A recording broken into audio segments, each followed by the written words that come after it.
Hello, magandang araw guys. This is Kuya Linux and welcome back to my small channel.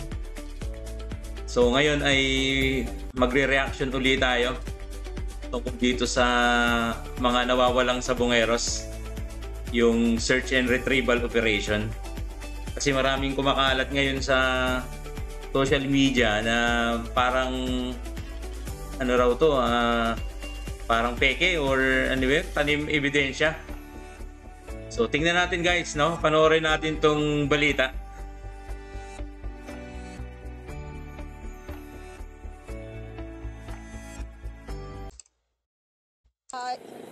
Kung yung natatanaw nyo dito sa aking likuran, yan, yung mga sako na yon ay nakita sa bandang kaliwa ko. Mga ilang metro yung layo mula dito sa lugar kung saan tayo nakatayo ngayon. Kaya nga sa ikalawang araw ng ginawang search and retrieval operation ng Philippine Coast Guard ay naging positibo yung kanilang paghanap sa mga nawawalang sabongero pagkat 2 sako ang kanilang natagpuan kanina. May natagpuan na namang sako sa ilalim ng lawa ng Taal sa bahagi ng Laurel, Batangas. Nakita yan kaninang umaga sa search and retrieval operation para mahanap ang mga nawawalang sabongero. Pasado alas 7 ng umaga, ginawa ang unang diving operation. Ginawa yan 100 to 270 meters ang layo mula sa baybayin ng Barangay Balakilong sa Laurel. Sabi ng Coast Guard, ang lalim ng sinisid nila kanina nasa 16 hanggang 21.8 meters. Umaga pa lang may nakapa na agad ang mga divers sa lakebed. Naglagay agad sila ng boya para markahan ang lugar. Hinintay muna nilang dumating ang forensic experts mula sa National Bureau of Investigation maging prosecutor mula sa Department of Justice. Maselan kasi umano ito at kailangan maging maingat. Pwede kasi itong gamiting ebidensya sa krimen.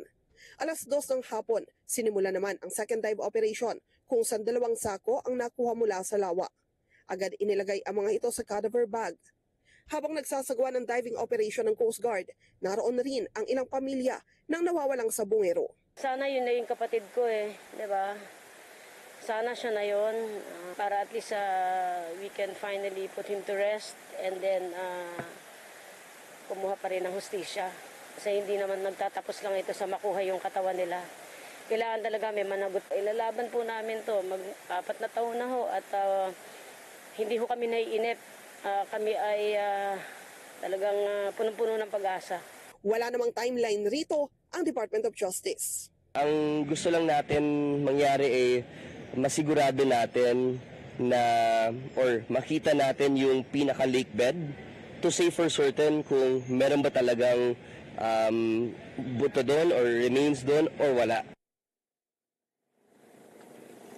Sabi ni Commodore Jeronimo Tobilla ng Coast Guard Calabarzon, yung isa sa nakuwang sako kanina ay nasa 70 feet, ang lalim yung isa naman ay 50 feet. Nilinaw rin niya na kaya nilagyan ng kulay pulang net na sako yung mga nakuwang sako kanina. Yun ay bilang proteksyon sapagkat yung mga sako raw kanina nung matagpuan dito ng mga diver ay gutay-gutay na. Kaya para hindi maghiwa-hiwalay, yun ay ibinalot agad doon sa kulay pulang net na sako para maging maayos yung paglalagay sa kanya at ang iahon siya mula sa lawa ay inilagay ito sa kulay itim na cadaver bag na merong nagkasulat na DOH. Kasi hindi rin makumpirma. Hello. Sabi dito sa news na kagay dun sa pulang net bag kasi gutay-gutay na daw yung sako nung nakuha sa ilalim. Hindi magkahiwa-hiwalay kapag inahon na sa tubig. Patin itong isang balita guys, tapos mag-reaction tayo.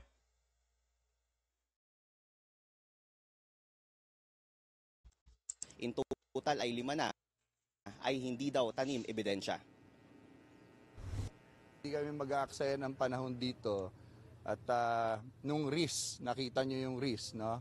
Lalo na sa mga divers namin, kung ganun lang yung appreciation namin sa paghahanap. Walang tanim ebidensya sa paghahanap ng missing sabongeros. Yan ang pinanindigan ng Philippine Coast Guard matapos mahanap ang 2 sakong naglalaman umano ng suspicious objects kahapon. Ayon kay Commodore Jeronimo Tovilla, gutay-gutay na ang mga sako nang matagpuan ito ng Gutay-gutay divers. daw. At kinailangan pa umanong ibalot sa isang fine mesh net para ligtas na maiangat mula sa ilalim ng lawa ng Taal. Doon sa depth ng 70 at yung 50 kanina, gutay-gutay na yung sack. The sack, no, containing whatever it is na nandun, kinuberan lang natin siya ng net, if you could just imagine. Para, again, pag inakyat mo, hindi siya kakalat. Kasi tubig yan eh.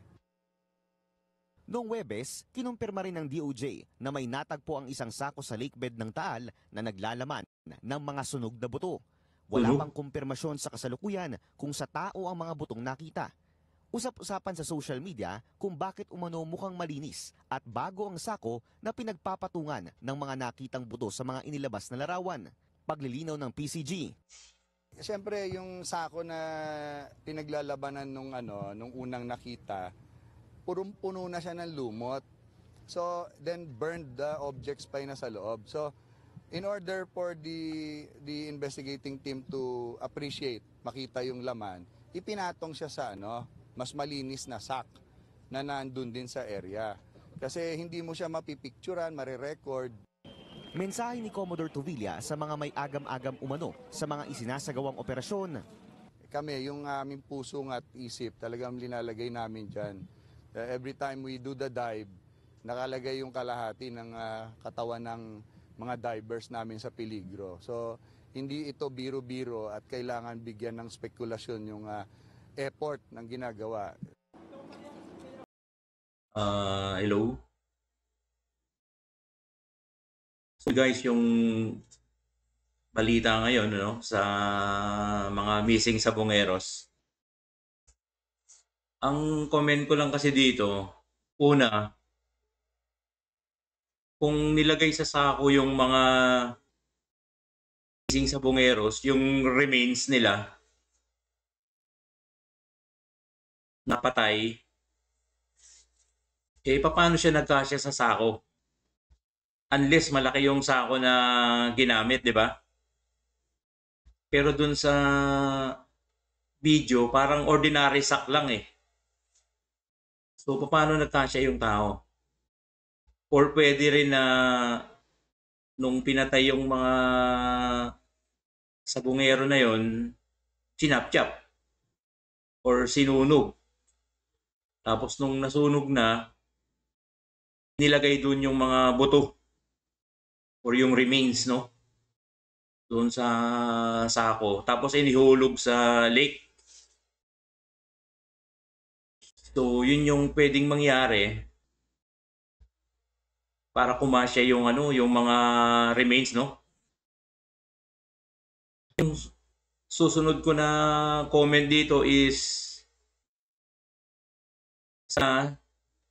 sabi sa news na yung sako daw ay gutay-gutay na. Pero natin nakita talaga yung actual na sako nung nasa ilalim pa siya ng dagat di ba? So mahirap magsabi din ng tinamper yung ebidensya. Pero kasi ang sako, normally mga synthetic fiber ang materials niyan Yan agad na de-decompose. Or hindi siya agad napupunit kahit nasa ilalim siya ng tubig. Tumatagal yan ng mga hanggang 20 years siguro. Hindi yan madi-decompose. Siguro, konti lang, magkakaroon ng mga konting punit, pero not totally na masira talaga agad. Ito pang comment is parang masyadong mabilis yung search and retrieval nila, Nalaman agad nila yung exact location doon sa lake. Medyo malaki ang lake na yan According din dun sa witness, nakita yung exact location. Ang alam niya lang is parang itinapon dyan. Pero yung exact location hindi niya nakita. So, paano nila agad nakakita yung location ng mga remains allegedly. So, yun yung comment ko dyan. Siguro ang makakapagpatunay na lang dyan regarding dun sa identities yung forensic analysis. At din siguro nilang isama yung mga sako sa forensic kasi madidetermine dun yung age, no, yung kung gaano nakatagal yung sako. Kasi alam ko 4 years ago na itong pangyayari na to 'di ba? So dapat isama nila yung sako sa forensic analysis para ma-authenticate din siya na itong mga sako na to ay 4 years or 5 years ago na. Kasi kung recently lang yan, so may tampering na nangyari dyan. So dyan guys, pakinggan natin guys itong reaction ni Miss Maharlika. Sabi nga ni isa, di ba? Yeah, no? Heels shop, no? Sabi ko nga, sinabi ko yan kahapon ba yung nag-vlog tayo na tignan ninyo ang mga sementeryo, yung mga pamilya ninyo na mga nasa Nitso. Tignan ninyo at baka nawala na at baka nandun na sa Taal Lake at inilibing nila. Kita niyo yung video? Tinatakpan nila. Alam nila may camera doon. May camera na nakaharap sa kanila. So parang hindi makapaniwala si Miss Maharlika, no? Doon sa search and retrieval na yon. Pinapacheck niya yung mga buto. Sementeryo, no? Kung may nawawala, no? Baka yun yung mga buto na nakuha doon sa talik, no?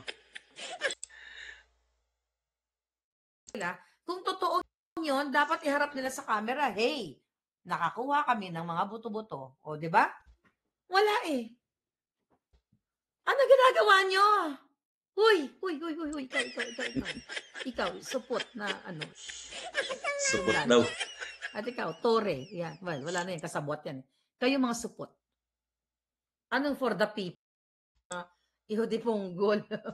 Nakakatawa na lang. Pero you know what? You have to get out. Nakatalis ako. Putangin na. Mukha ni Tore bulok na. At saka ng DOJ, yung sako talagang buhi pa. Ay, nako, ambot sa inyo. Ay, nako.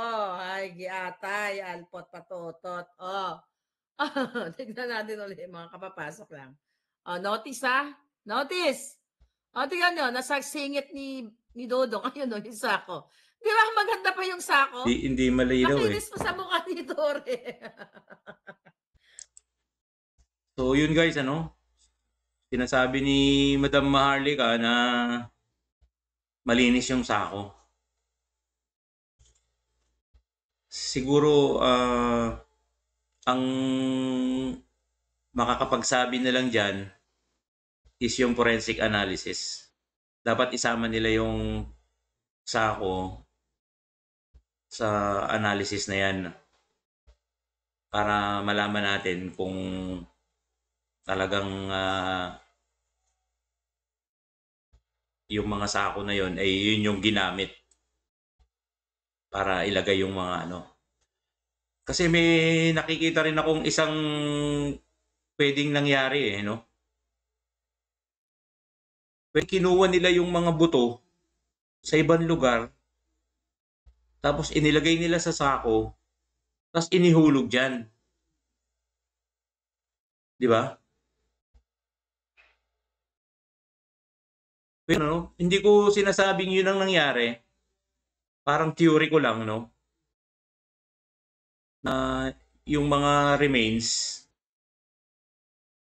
normally or yung nangyari dati is nilibing sa isang lugar, tapos kinuha doon, inilagay yung mga buto, kasi buto na yan ngayon 4 years ago na tapos inilagay sa sako, Tapos inihulog dyan sa lake. Pero hindi rin natin alam, no, kung ano talaga yung nangyari.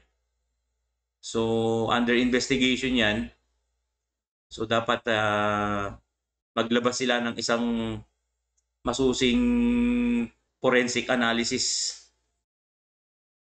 Panayan natin kung ano yung katotohanan talaga. Okay guys, maikli lang ang ating reaction ngayon. Hanap pa tayo ng mga issue. Tapos mag-react ulit tayo. So hanggang dito na lang muna. Please like, share, and subscribe. And tulungan nyo ako sa aking munting channel. No, nag-uumpisa pa lang tayo at ini-improve natin yung mga content natin. Okay. Thank you and God bless. Bye-bye. This is Kuya Linox.